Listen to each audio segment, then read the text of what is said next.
Yesterday's fierce microburst left a trail of destruction across eastern New Providence. Many families were caught off guard as wind and rain battered their homes. But amid the devastation, residents remain hopeful. Abaya Moss has the story. What began as an ordinary evening turned into a nightmare for residents in eastern New Providence. A powerful, fast-moving microburst unleashing its fury. Downed power lines, rooftops ripped away, and neighborhoods plunged in darkness.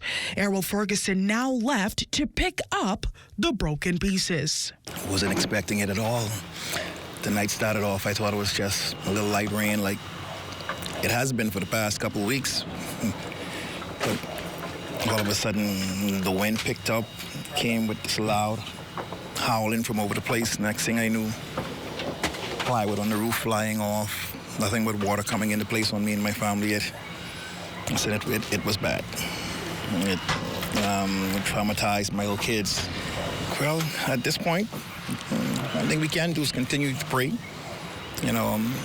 That the help continues to pour in like it has been doing from so many people.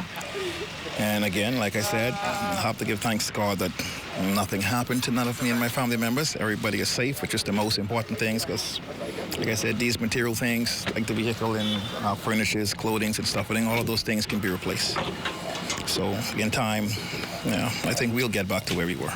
Resident Elgin Hepburn reflected on the storm and its impact, but despite all the damage, he shared what moved him most was seeing neighbors united in the face of hardship. What happened here today with families coming together, church families coming together, that it brings you closer together. I did notice in this neighborhood that the neighbors seemed very close.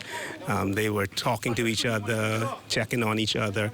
So if the storm can bring neighborhoods together more, bring us back as, a family and neighborhood looking after each other, then that would be a plus out of a negative situation. Owner of Johnson's Barbershop, Trevor Johnson, shared how the storm forced him to close his doors, resulting in a day's loss of income. But even in the face of setback, he remains grateful. The only thing I could say, my neighbors and everyone around, but God first. Because if it wasn't covered by God, we might have had more damages, loss of life. So we can't really prepare ourselves in a situation like this, but just deal with the aftermath. As recovery efforts continues and the scars of the storm begins to heal, these residents remind us what it means to endure, to rise with strength, to lean on each other, and to prove that even in the darkest moments, light endures. For the Bahamas Tonight, I'm Amaya Moss.